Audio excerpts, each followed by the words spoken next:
Make sure that you are please muted throughout the entirety of the ceremony unless you are participating in it.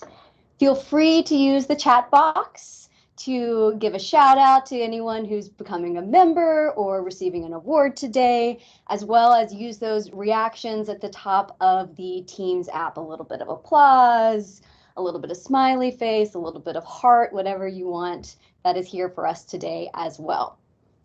So today we're going to be formally initiating 22 student historians into the Alpha Mu Iota chapter of Phi Alpha Theta History Honor Society. We will also recognize the work of our 2020-2021 Phi Alpha Theta officers and welcome next year's officer cohort. Additionally, we will congratulate the 5 graduating students who were recently named as the Frank R. Rossiter Award winners. But first, we have the absolute pleasure of hearing from one of our esteemed history faculty members here at UTD, Dr. Anne Gray Fisher. Dr. Fisher is an assistant professor of U.S. gender history at the University of Texas at Dallas.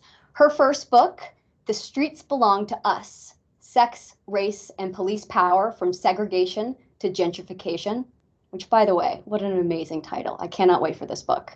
It will be published next year with the University of North Carolina Press. Dr. Fisher's scholarship has been published in the Journal of American History and the Journal of Social History, both top-notch history journals. And her writing has appeared in the Washington Post, the Boston Review, and elsewhere.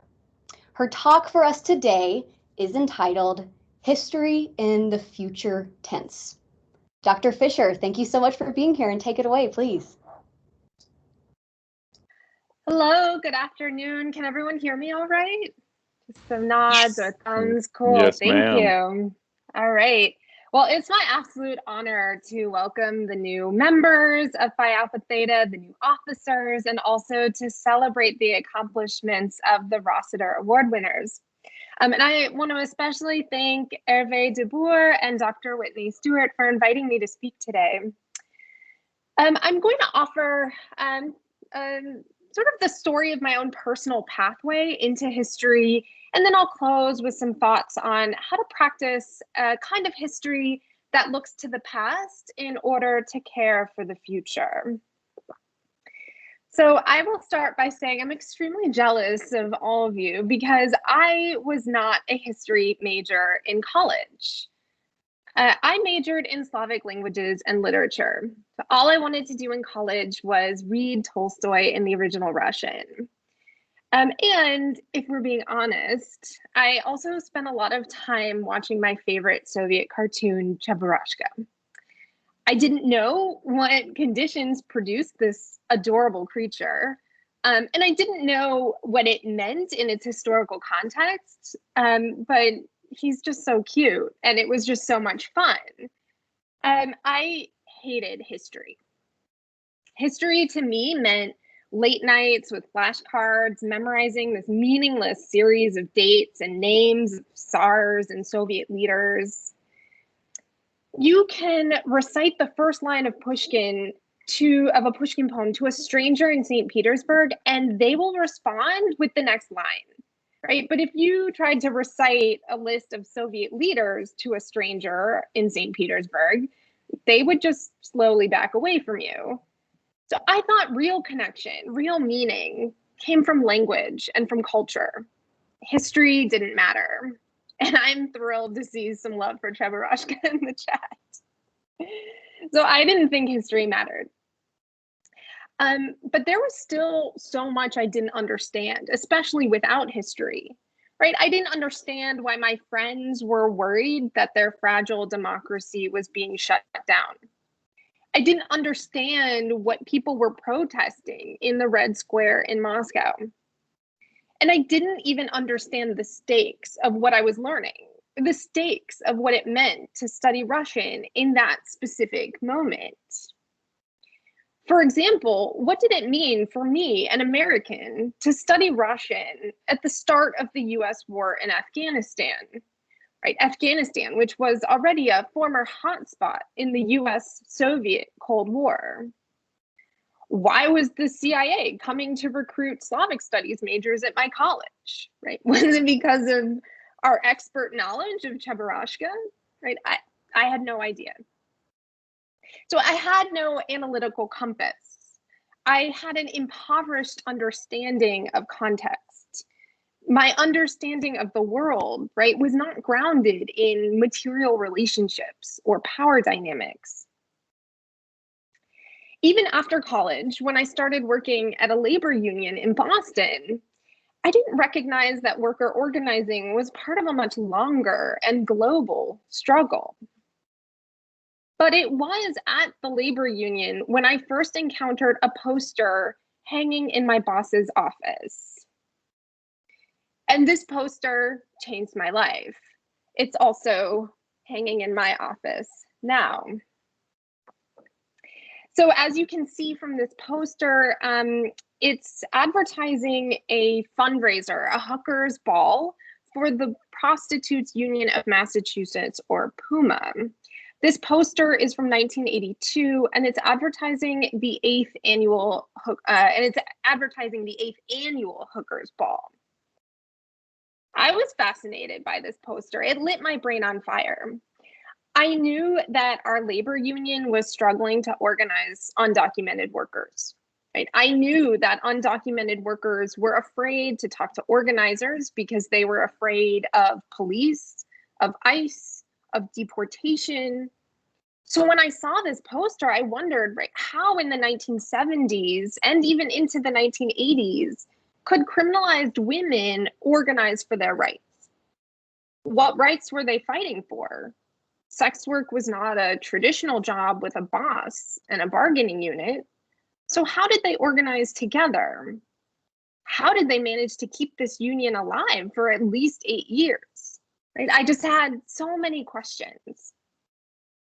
And it turned out that some of the PUMA leaders were my neighbors, and they saved everything. So they let me go through their file cabinets in garages and attics, what I now understand to be this really incredible grassroots archive. And because PUMA members were deeply involved in the feminist movement of the 1970s, I started going to feminist archives in local libraries and reading all the feminist newspapers I could find from this period. What I learned was that PUMA was astonishing. They lobbied for bills to decriminalize prostitution laws. They held press conferences and gave talks around New England to educate audiences about the experiences of sex workers. They organized bail funds for women in jail. And they provided housing and mutual aid assistance for survivors of gender-based violence. And PUMA was just one group in a larger movement of organizations doing exactly this work in dozens of other cities nationwide. The more I learned about PUMA, the more I understood the past and the present as being inescapably connected. Right? The past and the present are bound together in a long, complex, and unfinished conversation, a conversation that revolves in this case around urgent issues, right? Issues of poverty, sexism, and power. So I started to ask, how can PUMA help us understand the world we live in today? How did sex workers organizing in the 1970s contribute to making the world we live in today? It was this question, right, this search for the ways to knit together the present and the past that I think made me a historian. I started to believe that the power, right, the meaning of ongoing struggles for equity and justice can only become fully visible when we consider the past and the present together as mutually illuminating. So it was at this point that one of my mentors suggested that I apply to PhD programs in history. Before I go on, I will talk briefly about my research project and how it developed in graduate school, but I do want to name that in this portion of the talk, I'll be discussing police violence. I started graduate school in 2012, right? Just months after Trayvon Martin was murdered by George Zimmerman. I was in the archives the summer of 2013 when Zimmerman was acquitted. I was in the archives again in the summer of 2014 when Michael Brown was murdered by Ferguson police. And when Eric Garner, who famously said, "I can't breathe," was murdered by an NYPD officer. By the time I was studying for my comprehensive exams in fall 2014, Black Lives Matter had become a nationwide and even a global movement. So it was necessarily within this context, right? And it was specifically in response to this context that my research project started to take shape. Particularly in the early days of the movement for Black lives, women were invisible as victims of police violence. And yet I knew from my years researching the sex workers' rights movement that women, especially those profiled as sex workers, were extremely vulnerable to police surveillance, harassment, abuse, and even murder. So I started to ask, how can the history of sexual policing help us to understand contemporary police practices? I was not alone in asking questions that were responsive to what was happening out on city streets. I'm proud to be a part of a generation of police historians who are working hard to understand how we arrived at this particular moment. This cohort of historians is committed to providing an account of the political contests and the urban contexts that delivered us to this crucial moment of reckoning with police power, right? To helping students and readers understand how the world we live in was made. But I think what unites us the most is our insistence among these historians, this generation of historians of police, is our insistence on interrogating the past in order to craft a vision for the future. Or what I'm calling today, our commitment to history in the future tense. And this will be the final part of my talk, sort of exploring what history in the future tense means for me. And it's springtime here in the Northern Hemisphere, and I'm seeing lots of new sprouts growing. So I hope you'll bear with me as I make a plant metaphor. So to me, history in the future tense means first, the knowledge that the future can never be free from the past. We all grow in the soil of the past. We inherit accepted norms. We are born into political and social structures that are not of our making, right? These structures themselves are deeply sedimented with the choices, the accidents, and the struggles of generations before us, right? But in this soil, we also find deep, tightly interwoven roots. Tracing this root system illuminates the interconnectedness of our shared past. In my work, for example, right, I am looking for connections across feminism, anti-racist activism, and state power. I encourage you to pause and wonder, what connections are you tracing in your own work?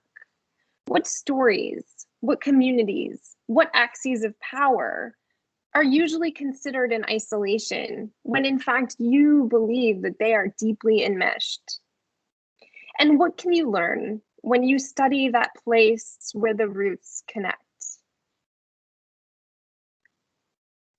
We can never be uprooted from the soil, from the world in which we were born. But it is the very soil that we find the rooted connections that sustain us, right? And that we need to grow. For police historians, thinking historically in the future tense means asking the key question: right? What would a world without police violence look like? And how could we build that world?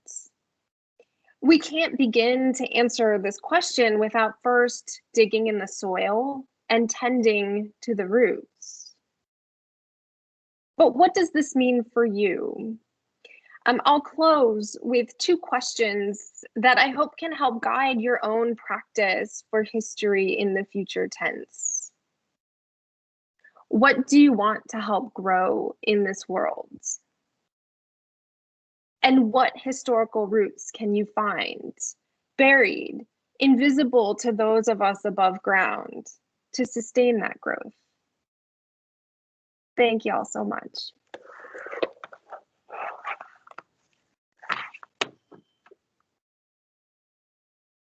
Thank you so much for that, Dr. Fisher. I'm sure that many of us are looking forward to see the ways that our wonderful students that we are celebrating here today can help bring that history into the future tense and perhaps make our future a bit better than our past. So thank you so much for that. All right, what I want to do next is bring to the fore some of the important people who have been doing work behind the scenes for Phi Alpha Theta this year. It has been, of course, a weird and difficult and not normal kind of year for all of us, including those of us who were in the Phi Alpha Theta officer crew.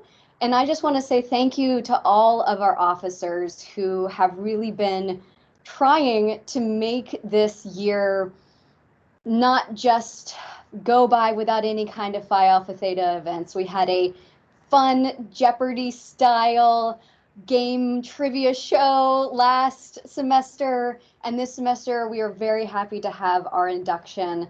And so I want to say thank you and to recognize our 2020-2021 Phi Alpha Theta officers, our fearless leader, our president, Hervé de Buer, who is seeking a MA in history, our vice president, Stavisha Evans, also seeking an MA in history, secretaries, both of whom are graduating, and we had two this year. Will Pollard, who served in fall 2020, who's a graduating senior in historical studies, and Sarah Dillinger-Smith, who filled in for spring 2021, who will be graduating with an MA in history.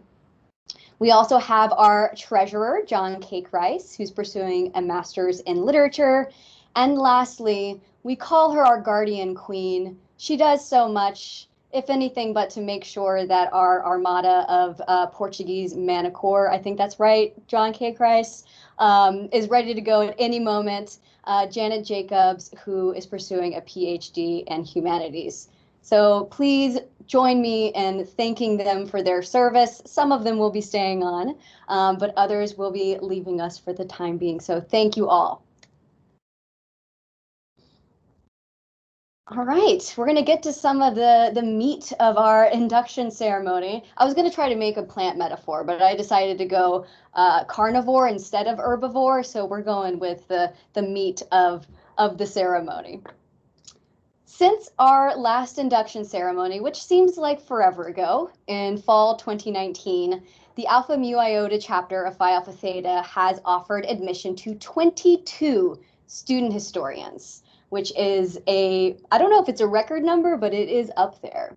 We want to recognize those students now, and our officers are going to read their names and their accomplishments and then officially induct them into the History Honors Society. So I'm going to turn it over first to Stevie, and then we will go through the names, the accomplishments, and induct you all into the society. Stevie. Thank you, Dr. Stewart. All right, so we'll go ahead and read off the names of our members from fall 2020. So we have Athena Adrian, Paul Almasuri, Ken Armentrout, Michaela Burks, Esther Quadros, Tess Helfrich, David Howard, Dana Howell, Jenna Lawrence, Angie Simmons, Stephen West, and Ben Wise. I guess I'll go ahead and pass it on over to K-Chris. In the spring of 2021, we were pleased to offer a place in Phi Alpha Theta for the following members: Alyssa Aman, Hope Brenneman, Martin Friedenthal, Lily George, Rachel Good, Caitlin Jones, John Kutch, Chrissy May, Marco Puente Rodriguez, and Sunshine Williams.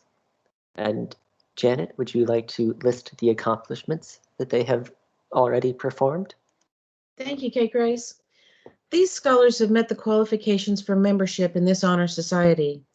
Undergraduate students have completed a minimum of 12 semester hours or 4 courses in history, achieved a minimum GPA of 3.1 in history and a GPA of 3.0 in better overall. Membership is not limited to history majors, I will add. Graduates have completed a minimum of 12 semester hours towards their master's degree in history, have a GPA of better than 3.5, and have completed approximately 30% of the degree residence requirements. Thank you, Janet. We commend them on their accomplishments, both in the study of history and in their studies in general. We will now induct these historians into the society. The induction will be led by our president, Hervé de Bure, president of the Alpha Mu Iota chapter.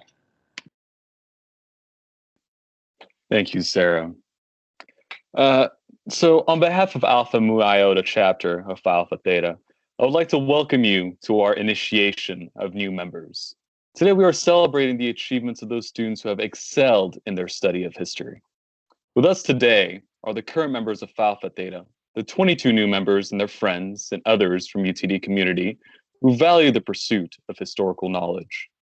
Phi Alpha Theta is a national honor society in history. It was organized at the University of Arkansas in 1921. And since then, it has grown to more than 820 chapters. The membership of Phi Alpha Theta is composed of students and faculty who have been elected to membership on the basis of excellence in the study and writing of history. It is highly democratic, however, and that any student of history may become a member simply by maintaining a high standard of work in his or her studies. In addition, all the members participate in the work and direction of the society. Phi Alpha Theta is a professional society which promotes the study of history through the encouragement of research, good teaching, publication, and the exchange of learning among historians in a variety of ways. It seeks to bring students and faculty together, both intellectually and socially, for mutual understanding and encouragement and their common interest in the study of history. Turning back to our new members, you'll be expected to live up to the ideals of Phi Alpha Theta, keeping in mind the 3 important forces contained in the words philia, anthropos, and theos, love, humanity, God. Among the invaluable lessons that may be learned from the study of history and the ideals of the society are the spirit of respect, which fosters a sincere regard for the rights of each individual, the belief in the community of all persons, which renders abhorrent all ideas that tend to foment national hatred, racial and sexual discriminations, or any form of injustice. The need for historians to search for truth and to accept the responsibility for making decisions in terms of their meaning for others as well as for themselves. So now, are you all ready? Do you accept the challenge of striving, to live up to these ideals of Phi Alpha Theta? And if so, you are able, please use the hand raise function to signify your acceptance.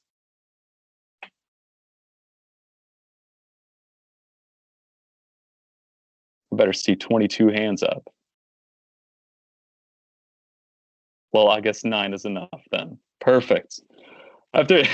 I'm pleased to welcome you as a newly initiated member of Alpha Mu Iota chapter of Phi Alpha Theta. Congratulations, everyone. Please give a round of applause to everyone here.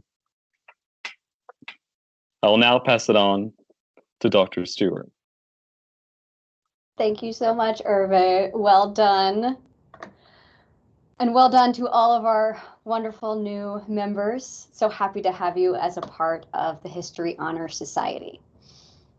We are delighted next to recognize the accomplishments of 5 excellent graduating students who have recently been awarded the Rossiter Award.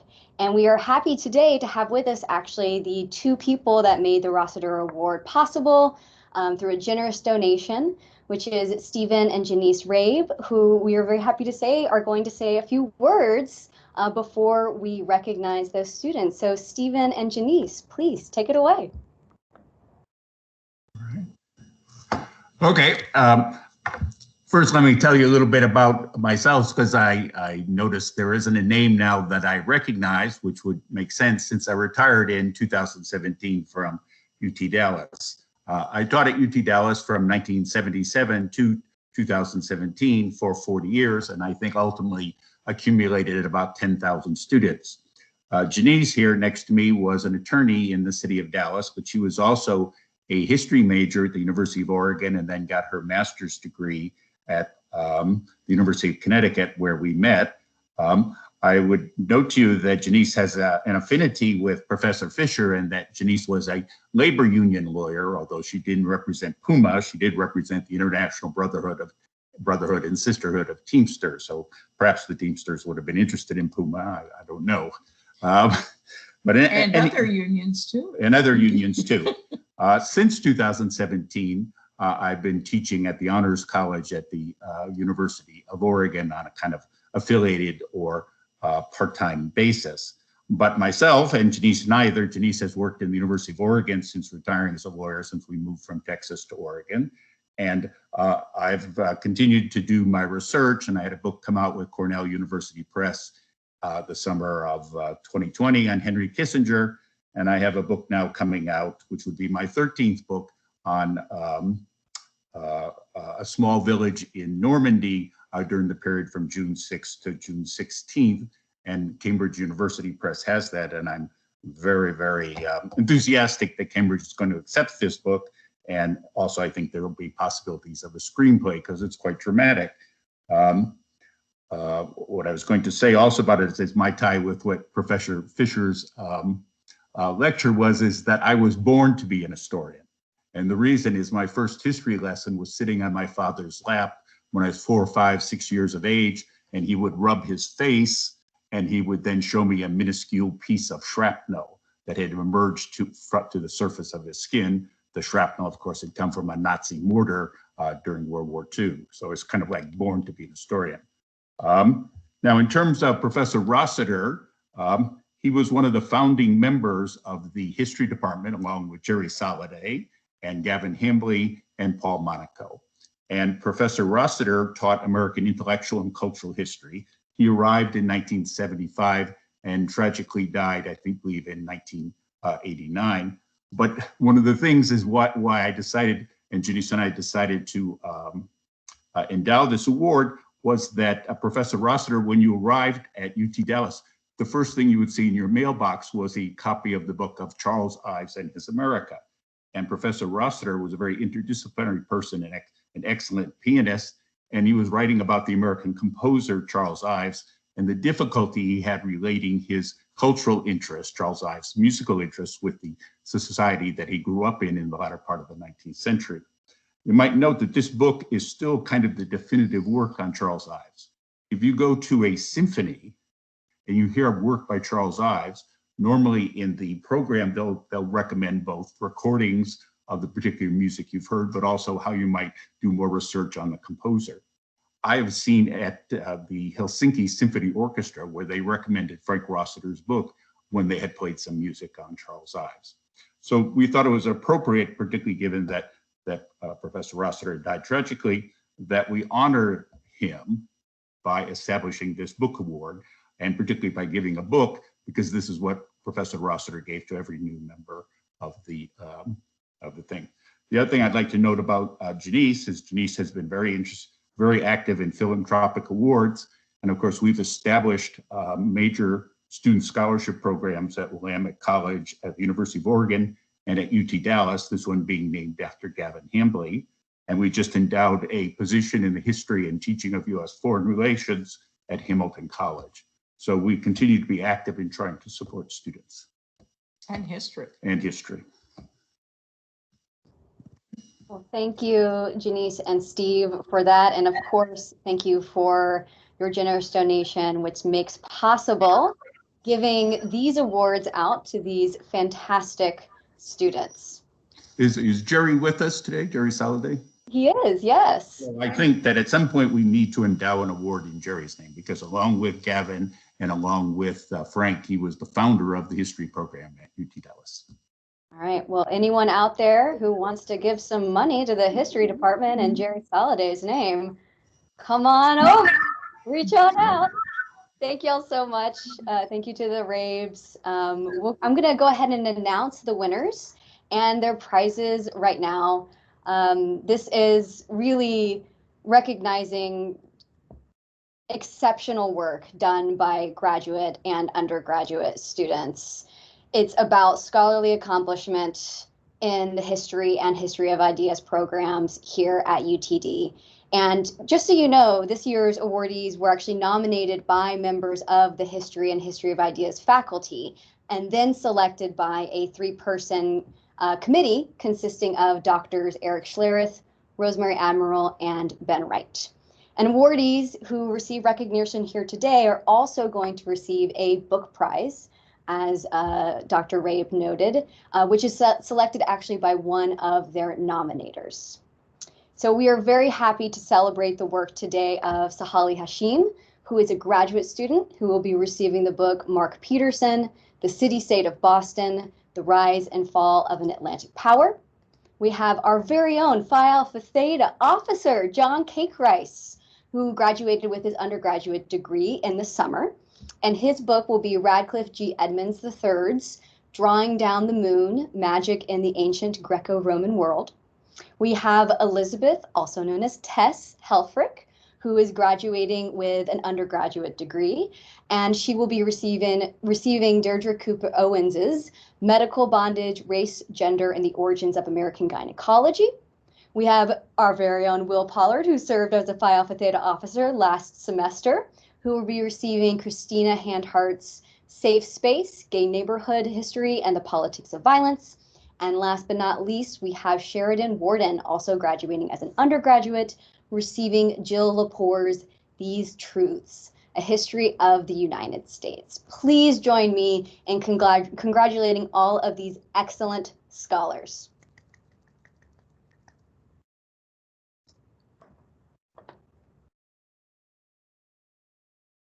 All right.